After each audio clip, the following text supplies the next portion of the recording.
Won't be better like now. it won't be like episode 104 or 105 or whatever it was. Or, I was gonna say I don't think it was the anniversary edition, but No, I'm looking forward to seeing what happens in our matchup this week and the other league though. I'm not. I don't know if you noticed, but I traded away Oh, everybody. you're done. Oh, and Hey, you're all done. Saquon Barkley, Nick Chubb, Saquon Barkley out for season, Cortland Sutton out for season, Nick Chubb out for, if you go off regular season fantasy, 70%. Okay. Yeah. Let me just trade everybody away and be an absolute monster in 2021. That's my goal. I am projected to lose to Ryan. Not good in the I Balls Deep League. I tell you what, I was terrified of what Tara was doing to me, and I rechecked it after James Robinson, and I'm actually, if the Cardinals can do something against these Seahawks, I have a chance of a comeback. I only just is that what the fuck? Is that sound coming from? I hate this. I hate Espen. You suck. Sorry, man. I don't know if you heard that, but apparently I didn't. one of the box scores I had in my ears going some fucking commercial. Mhm. So Yeah, I need the um Rams defense, DeAndre Hopkins, and Kyler Murray to collectively score me at least 49 points. And I'll be honest, that's doable. I need But DK Metcalf to go fucking nutso. Hey, I tell you false. what. Let's start the You don't want to just talk fantasy football for an hour and then cut and into then the pod? intro the pod. Let's intro it in and let's get into this. All right, man. Go ahead. You intro it in. All right. Hey, everybody. Welcome to another episode of Pro Fishing Fans. My name is CB, and with me is Clay Haggard. Clay Haggard. You sound a That's little me. defeated. That's me. You sound a little defeated. You know, I don't mean to sound defeated. It's just I was in great spirits and then I rechecked fantasy and I was like, "Oh, that's right, I suck." So, here we are. Well, luckily for you, I decided to play Jerick McKinnon. That gave me negative 0.1 points, which is the sole reason you even have a shot. Because it was between him or DeAndre Swift, who put up 12.8, and that would have put me at what, 29, 132? Something like that. Yeah. That would have been a little tougher for you to get to. Yeah. Still very well doable. Very well doable, even at 32 points. But yeah, dude, believe it or not, I had two players today give me negative fantasy points. Chase Claypool, who I played instead of Odell Beckham. Odell Beckham got hurt on the second play of the game, gave me 0 points. He would have been better than Chase Claypool, who played an entire game and gave me negative 0.2. Yeah. And then Jerick McKinnon, negative 0.1 instead of... Now, granted, I mean, it doesn't guarantee me a victory, but, like, why don't I make it easier on you next time? You know, I mean, I appreciate it. Hey, the thing is I've traded away 4 starters and lost 3 to injury. If you lose to me, you don't have an excuse. Oh, my team's terrible. You don't have an excuse. Oh, my team is terrible. Terrible as in you scored 120 more total points than I have. Yeah. I mean, I got DK Metcalf to go yet. I'm expecting big things with him. Oh, actually, they're playing right now. Mm-hmm. I'm watching the game. And I'll let you know when he doesn't score.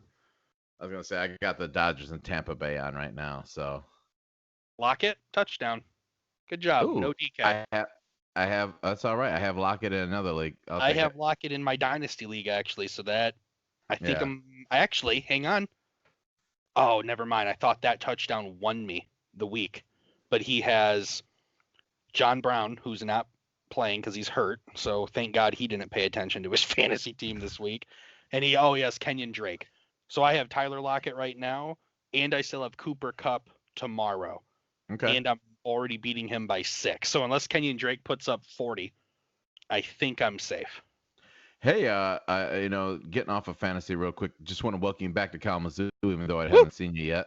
Woo! Yeah, we're getting really. CB and I didn't talk enough before the pod. That was our problem today. We didn't catch up enough. But yes, so we just have a conversation. For those of you on YouTube, I'm in the man cave. Lots of Sparty, lots of Dolphins. So that's what's up. But yeah, man, I'm tell you what, I'm glad to be home. I'm just, I got to kick it with Justin yesterday, watch some UFC, That's what's up. watch the Michigan-Minnesota game. So like already, getting a chance to see friends and like, it's one of those things you realize, and I don't know if you've ever lived far from home or when you moved away from home or I mean, I guess college is one thing, but like, as an adult, as a working professional, which Yeah. I don't think you ever have because you've probably been with T. But I lived in Traverse City before Terra. okay, so yeah, you get Yeah. the vibe, and it's just different. You know what I Yeah. mean? Like you meet new people. I mean, you and me are outgoing. We meet people, we make friends. That's not the problem. But like, it'll never replace your family. Comfort level, It'll never replace your best friends. You know what I mean? So Yeah. like, I'm glad to be home. Already making plans for next weekend. So, and That's this what's week up. actually. Yeah, man. So thank you. Oh, good. It's good. I'm glad that I got booted to not hang out with you because you're hanging out with your dad. That's about the only acceptable answer I would have accepted with one of your parents. Mm-hmm. But I was disappointed that we didn't get to watch the game yesterday together. I'm Was kind of looking forward glad to it. we didn't watch the game together Hey, because that would have been salty. yeah, well, I mean, it could have turned out differently, man. Like you never know because of the Well, vibes that we would have had for during the game. I am going to unfortunately have to, burst your bubble because there's only one human on this earth that I know for a fact when we watch Michigan State together, we win. And I Ben know he's Green, listening. His name is Ben Green. go He white. he consistently Ben Green go white. He has consistently been the individual to let all Spartan Nation down over the past few years. Our lack of Big Ten sole outright Big Ten championships and bowl game victories is due to the fact that he refuses to make plans with me come big time games. So Ben, I hope you feel extremely, basically, what's the word I'm looking for here? Guilty. I hope he feels guilty. I hope now that everyone knows that it's Ben Green's fault, they push him to make sure he makes plans with me. So yeah, Ben, thanks for the embarrassment. You start our season off terribly. Thank you, Ben Green. That was very selfish of you. Like COVID or not, like I don't care about your family's healthy. I don't care about their safety. Look, if it would have made you feel comfortable, you could have sat at the other end of the table wearing your mask, and if you could have asked us to wear our mask when we weren't drinking. But guess what? I would have been drinking the entire time. and full disclosure, his family's health and safety is always going to take precedence. But but Ben, I'm in proficient fans mode, so I'm a different beast when I'm on the mic. Word. So there's that. Yeah. No, but all jokes aside, I guess let's just get into the heartbreak right out the gate, man. I know I have enough to say about it. Pull the Band-Aid off. Yeah, let's just rip it off. And to be honest, I didn't even put a Band-Aid on it. I left this weekend's loss as a festering wound. Gash. It's it's infected. Yeah, I decided it's not gang to. Yellow and green. I didn't address it or address it. I guess both actually work in this situation, but no, for those of you who don't give a shit about Michigan State or don't like football, which I don't know why you're on our podcast, Michigan State got absolutely embarrassed this weekend to Rutgers in Big Ten opening kickoff. I will say in general, I know you and I have been talking about, are we excited? Are we not excited? That Big Ten football's back. I was super pumped. Basically up until our second drive. Like I was super excited. Big Ten first drive was back. We turned the ball over the first fucking time we had the ball. Oh, because we were on defense first. That's right. Yep. I forgot. We kicked off. Yeah. So, what's funny? Here's the box score. I think I kept it up, but I minimized it so I didn't have to keep looking at it. Oh, so Rutgers, they kept on fucking advertising. So Rutgers ends up winning 38-27. I'll tell you what. I'm just rambling. So, like, what did you think, man? Want to take over? You can talk about the game. You can talk about how you felt. Let me start with my day real quick. All right. So I woke up happy. I'm excited. I'm like, yo, I got up. I made a quick run to the store before I really got ready, because typically in the mornings, I don't know, there's always something small that I have to pick up for the family before I can actually start my whole day. I made that quick errand, came back home, jumped in the shower, got ready, put on the Michigan State socks, put on some pants, the underwear, Michigan State tee, Michigan State hoodie, and I had some other errands to run, and I was out the door. I'm pumped. Let's go get these errands done for the rest of the day. I'm gonna get back. We're gonna watch some football. I'm excited. Fucking walking into the parking lot, I saw a guy. You couldn't really. You could, to the untrained eye, a lot of people wouldn't have noticed that he had a Michigan State shirt on. I walk past him as he's wrangling his kids around. I go green. He's like, go white. And I'm like, that a boy. Great answer. I'm Pass like, the Sparty test. Yeah. So like, test. I'm feeling it. I'm vibing with it. I'm like, let's go. I'm at the gas station. This old lady started talking to me as I'm pumping gas. I don't want to call her old. She was older, and she started, what time's the game? I'm like, it's at noon. I was just like, I'm cutting it real close, because like I was trying to do this, that, and the other. I'm really, she's talking too much to me. my gas is done pumping, and I was sitting there. We're going at it. She's like, go Sparty. I'm like, go green, and she's like, go white, and I'm like, that a girl. So like, go. I'm driving home. I'm pumped, right? I'm like, yo, 2 great Michigan State interactions. I'm really excited to see what's going to happen. Defense, first when we were first on the field, when Rutgers first had the ball, first possession, they kind of marched it right down. Okay. They did. Yeah.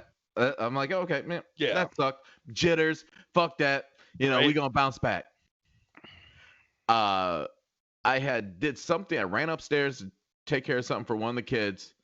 And it was like a commercial break. Now, what I was doing for him took a little bit longer, but we were texting. Yeah, not that much longer, right? I came back downstairs. Next thing I know, Rutgers got the ball again. I go, what the fuck just happened here? On the goal line.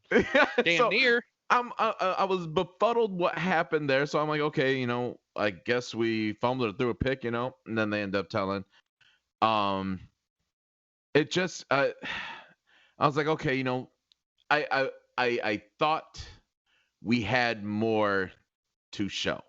Now, I watching the game, because you and I was very particular about how I was going to message you during the game. Because I knew that you were on a little bit of a delay. Yep. Yeah. I have a question for you. What do you think about the 3 times that Coach Tucker went for it on 4th down? Yeah. So I don't remember. I'll be honest. I don't remember the first attempt. I remember the second and the third one.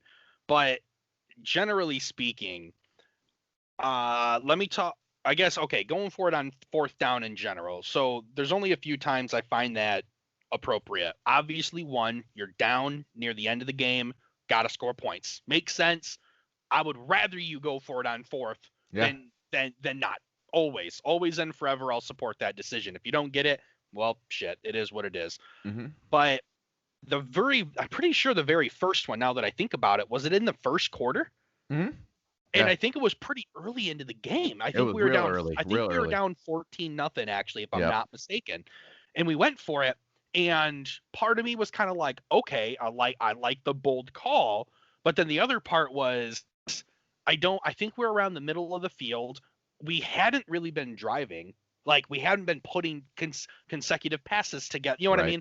And so I guess there were no real offensive plays going on. Yeah, it was my first Mel Tucker attempt. So I guess I was just kind of like, I'd rather have a coach with balls than without. That was my first reaction. I'll be honest, I didn't really care for the second or the third one. I could be wrong. Did we do a fake punt? I could be thinking of a different game. I don't recall a fake punt. Did we? Okay, so I think all 4 of our attempts then. I know our first and third were on the offense. I know we attempted on the offense, but I guess long story short, man, I guess the ones that I was most frustrated with were the play call to try and gain it on 4th down. Because I remember the entire game telling my dad, and my dad agreed, we can't run between the tackles. We could not run between the tackles, period. Right. We didn't have probably a run over 4 yards between the tackles all game. But yet we keep trying to run the ball up the middle. You know what I mean? To keep our drive alive. And and while we're thinking about going for it on fourth down, I think one of the other things that really frustrated me was in the second half when we started to get some momentum. I remember we got that interception on their side of the field, and I remember saying, "Okay, we should be able to score a touchdown here." I remember getting stopped, but rather than kick the field goal for the guaranteed points to bring it within one possession, That was that third time. we went for it. We went for it on fourth down, and I'm sorry, but in that situation, when you're within being able to make it a one-score game, you got to take your points. One, it's a momentum builder. Your defense gets a huge turnover, and you put points on the board. You do something good. This is what the result is, and we had nothing to show for it. That interception was null and void. Mm-hmm. You know what I mean? Rutgers gets the ball right back, and there we go. Nothing happens.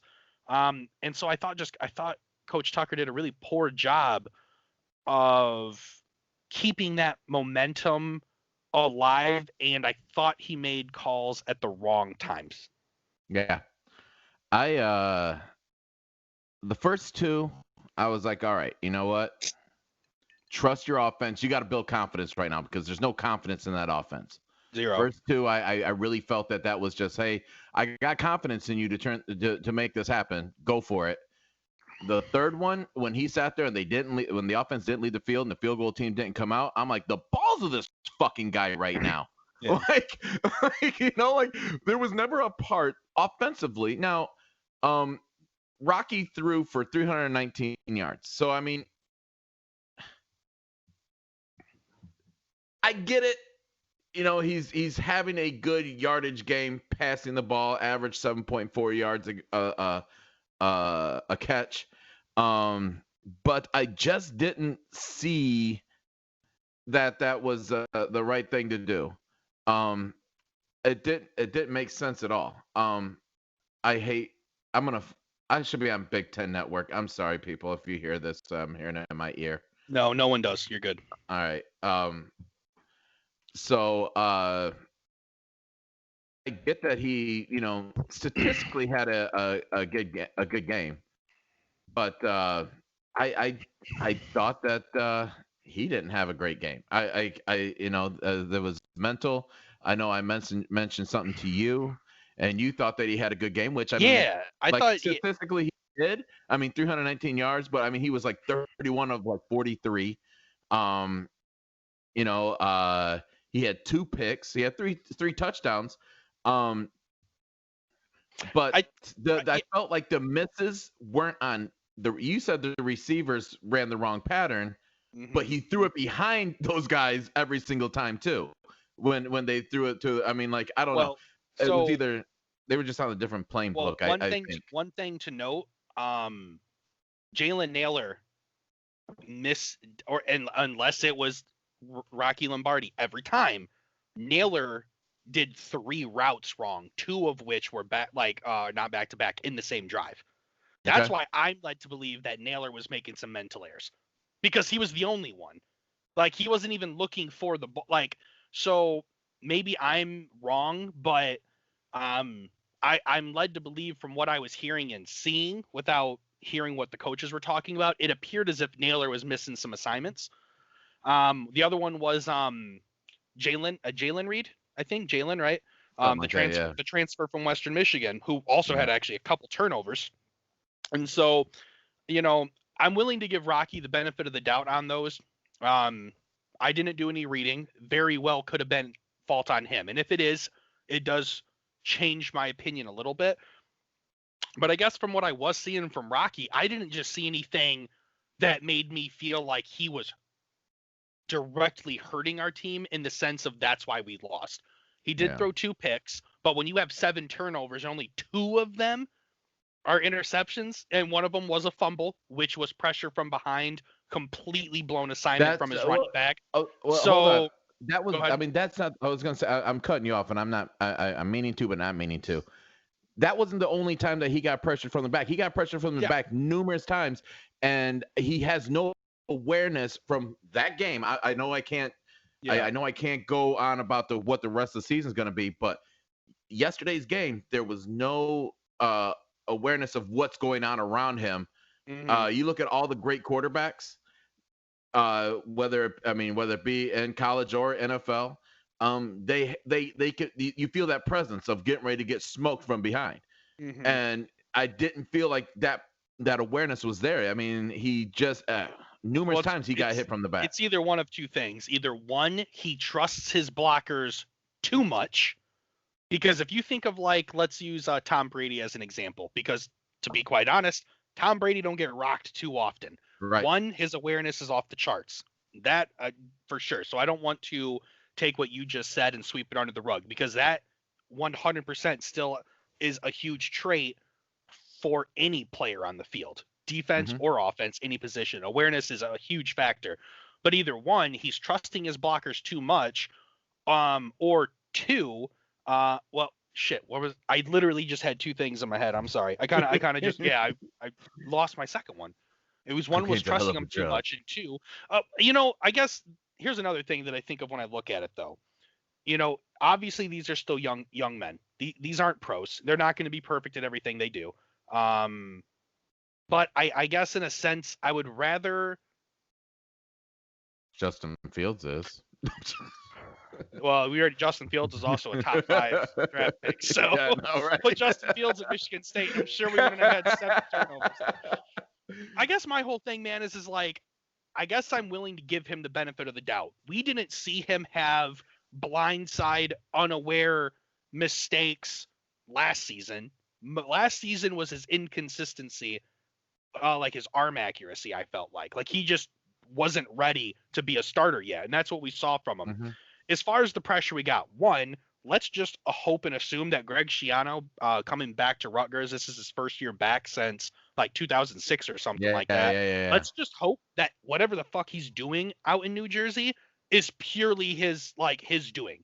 Like, maybe we just need to give the Rutgers defensive line more props than we are. They were nice, Because man. if That you notice, Fog, that linebacker. they have 6 transfers from other Big Ten schools starting for them right now, offensively and defensively. So I'm gonna not to down talk our loss, because in my opinion we looked like absolute shit. We deserved to lose worse than what the scoreboard shows, to be honest with you. But I'm gonna give their defensive line props. But at the end of the day, awareness, I'll say that it is low, because I mean, Christ Almighty, it sure as hell wasn't high. Right. But I guess I guess I don't want to stress on it too much longer. I just saw enough from Rocky that I'm not willing to give up on him just yet. I know you said throw in Theo Day or throw in whoever. Because I was aggravated. Right. And I get it. You got to let Rocky rock. But like, at the end of the day, like, we need to work on our offensive line, which has the most returning starters than out of anything else in our entire offense or defense. Like, that is our most tenured position right now. Yeah. They look like shit. Covered it last week. They look like shit. So I want you. This is something that I also noticed during the game yesterday, and I was talking about it with a friend today when we were watching the Lions game. The third down efficiency, 7 of 17, we converted. Yeah. You can't have that kind of a number. That they did 6 of 15, so it's not like they did even better. You know what I'm saying? Like, turnovers hurt us. How many total turnovers did we have yesterday? Like 7. 7? Yeah. I still count 8, because one of them got turned or reversed because of defensive offsides, which to me that's 8. That's 8 turnovers. I mean, that's stupid, CB. 5 fumbles, 2 picks. That's crazy. And the time of possession, it's not like the Rutgers controlled the clock. Mm-mm. It was basically even. We actually had the ball more. All in all, I'm upset right now, right? I was upset when I was texting you yesterday. The more I sit and think about it, I look at it, I'm like, all right, well, we got Michigan next week. They looked pretty good last night against I think a pretty good Minnesota team. Yeah, I thought that was a pretty good matchup, and from what I saw from Milton, I'm not looking forward to Saturday. No. Well, and they got this kid. He was going to be my this kid here, like, and I hate to give him this because he's a Michigan guy, but it was Ben Mason. He kind of played as fullback last night for the Wolverines, and I don't know, man. I was watching him. I'm like, I like this. I like the way this guy plays. I respect the way he plays. Let me say that. He blocked like a motherfucker, and I mean, shit. He even scored a Was touchdown this on the one that jumped at like the 3 or 4 yard line and like scored by the pylon? yeah, number 42. Yeah, Yeah, I yeah, think are we talking yeah, about the same guy? yeah. I think I'm so. pretty sure that was the guy. He went like Yeah, yeah, he was up because they were over, just, you and know, they reviewed it to see if his left hand touched out of bounds before he yep, crossed the goal. I yeah, it thought was that guy. that was a super athletic play Yeah. to say the least. Also, So I mean, he so was going to be my MVP of the week because I was just really impressed with yeah, how they're just talking like, yo, he loves hitting, he loves blocking, and he just loves lifting weights and getting physical. And I was just like, damn, I'm like, and he's an athlete like that. Like it was like after he scored that touchdown, I'm like, Jesus, yeah. you know. Now defensively, I don't find that they're as fast as they were, previously. So By the way, um, who's on our defense? My dad and oh, I are watching, and we're like, where the I oh, don't recognize anybody. I tell you who I found my guy right away. Very early on. Hold on, let me it's Simmons. Antoine Simmons, Simmons. yeah, linebacker. Yeah. Yeah, he was looking Um good.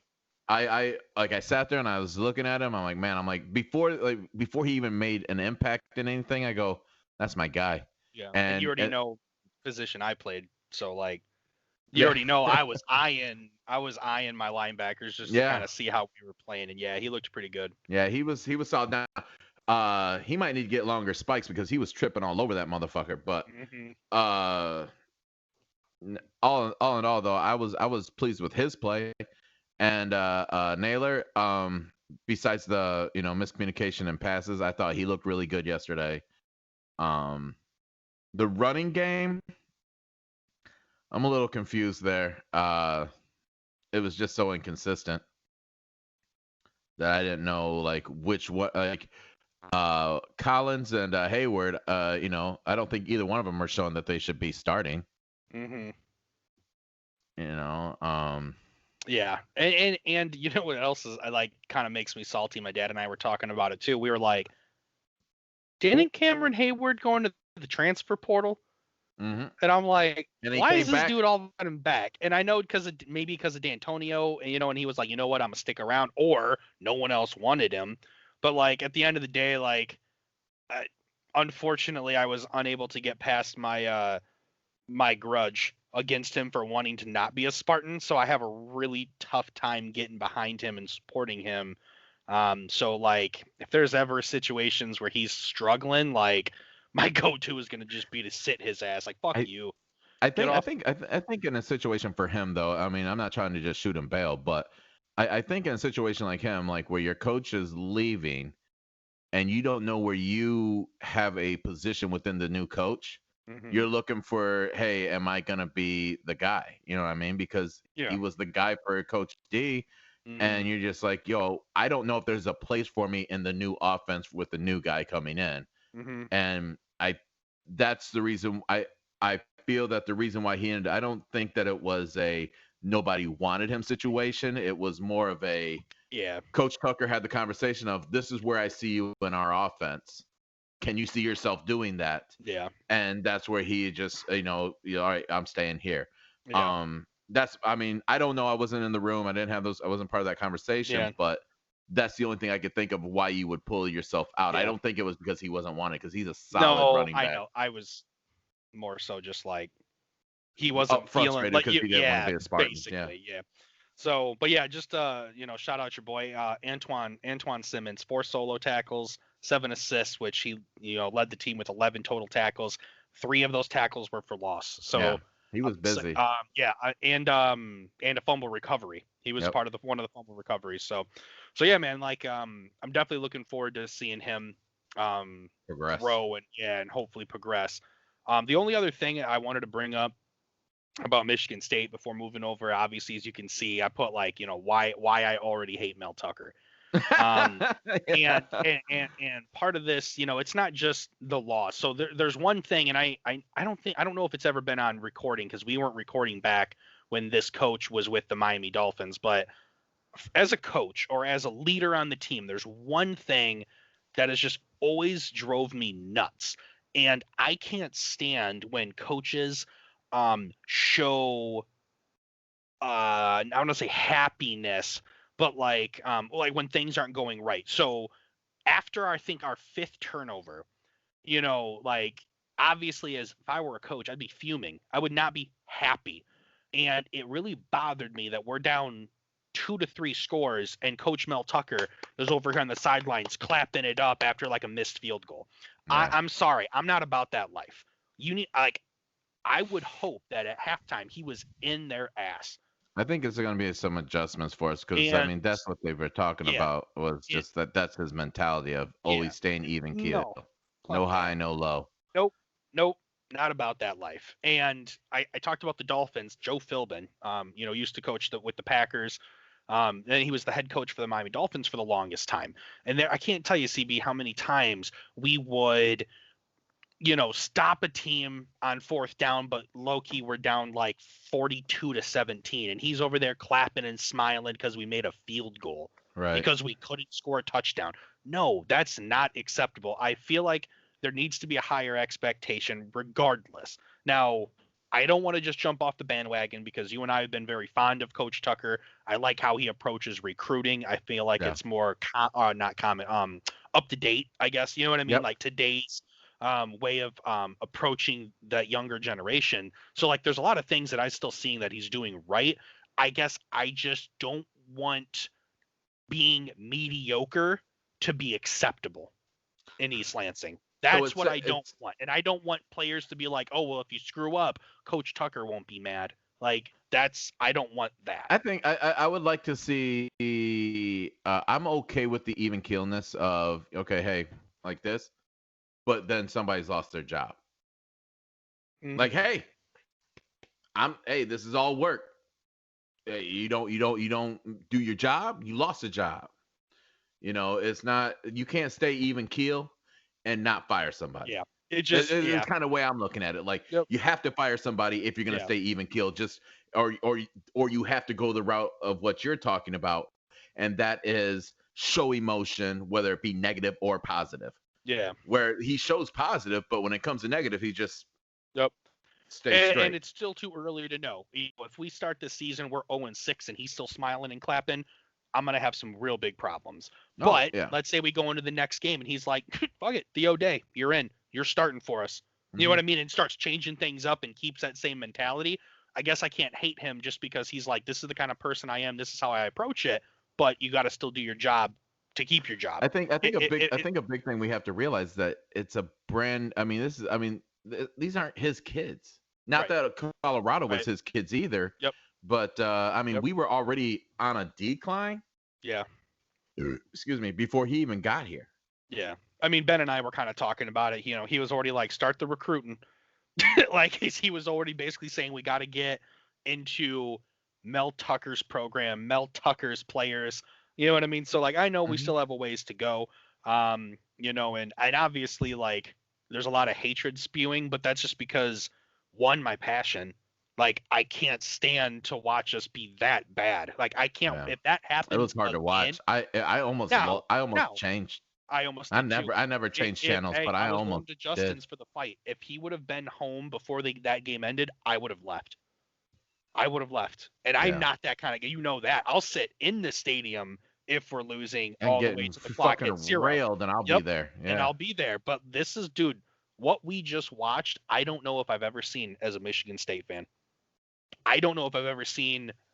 Like, I have, but I mean, once again, that scoreboard doesn't depict how bad we played, in my opinion. I was gonna say, so I mean, like it played worse. It's actually a close game, but I mean, like, and that's the sad thing. That's why we got to sit here and say, did Michigan State look that bad? Oh, DeAndre Hopkins touchdown, Tara. What's that?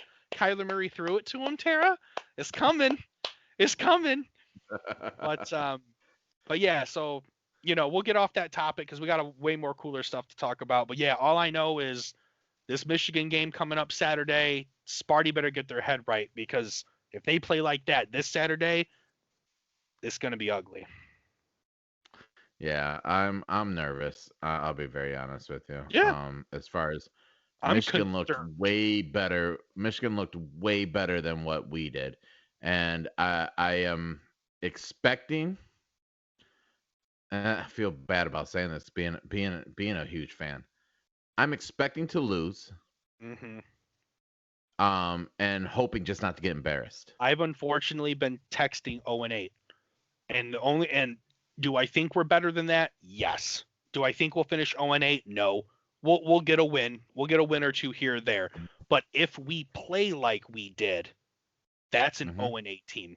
You can't turn the ball So over 7 times to anybody, period, now, no matter how bad they let, are. So, now get it, listeners. We're giving you our opinion after one game of what we saw. Michigan State very well could just turn around, and I mean, because go you never seven know. and one. You never Now, know. I Yeah. don't think about 7-1, but I maybe I'm just, maybe maybe but what, 5-3. yeah. I mean, that's a feasible. That's a going forward. That is a maybe not Hmm. even 5-3, maybe 4-4. I mean, shit, you look at Penn State, lost to unranked Indiana, anything can Yeah. happen. So I Granted, mean, Indiana's underrated, man. yeah. They're underrated. But nonetheless, I'm done with college football. I'm over it. Um. Oh wait, no, we can't be over yet because I want to. I'm kind of Are we curious about okay? the LSU banning Odell Beckham Jr. from football facilities after it was it last year when he was handing Yeah, out cash at the national championship. that's fine. I typed in that they lose 8. This is a self-inflicted punishment that they gave themselves. The Hmm. NCAA didn't put this on them. They took away 8 scholarships and they banned Odell for like 2 years. Hmm. And you feel that's fair for them? And do you think the NCAA should come down with any other penalties? Um, I mean, I guess so. When I read that, maybe I have forgotten. Is the NCAA still actively like That investigating this situation? I haven't.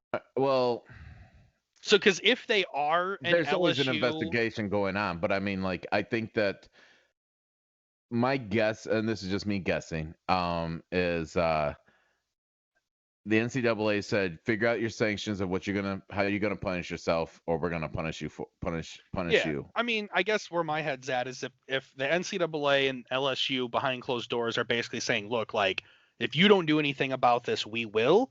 Yeah. Then I would say more than appropriate. More than appropriate. I mean, dude, like here's the way I look at it. LSU. Odell comes to LSU, obviously does big things. Obviously, has made a huge name for himself. Hmm And this whole incident was 2 years ago. No, they're just last Was it year. last year? Last year. Oh yeah, Yeah. last year when LSU won the national champ. Sorry, geez, it's already just 1 year ago. That's wild. Time Um, fly. I know, dude. I'm thinking of Joe Burrow losing all these football games, and so, anyways, um, yeah. So, for those of you who don't know, Odell basically hands $2,000 over to I think like 4 different LSU players, or they split it, but he hands over cash on the field right after the game, which is wild. Cameras on them, the As whole nine. confetti's going down, stack of cash, whop, right in the hand, which is just dumb. Um, Especially if you're gonna hand them cash, just do it in a disclosed area. yeah, yeah, well, yes, 100%. So I I guess mean, my come my on. mindset is like Odell, like you know better.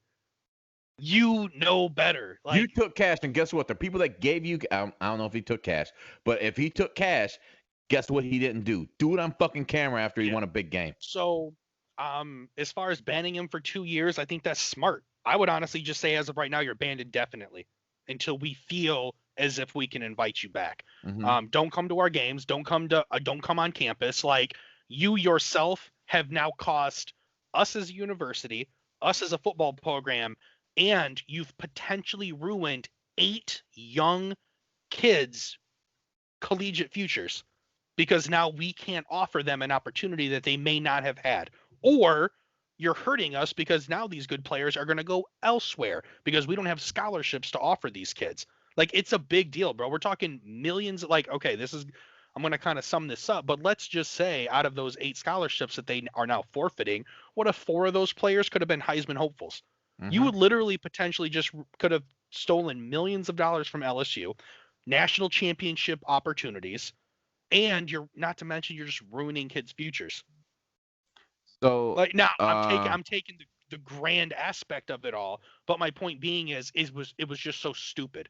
He knows better. Yeah. It's not like I didn't realize it. I made a mistake. It I wasn't. apologize. You're not at No, the strip club. You just can't fucking toss them in the air and make it I mean, rain. bro, he's flexing. And why? Because you've been shit since you left New York.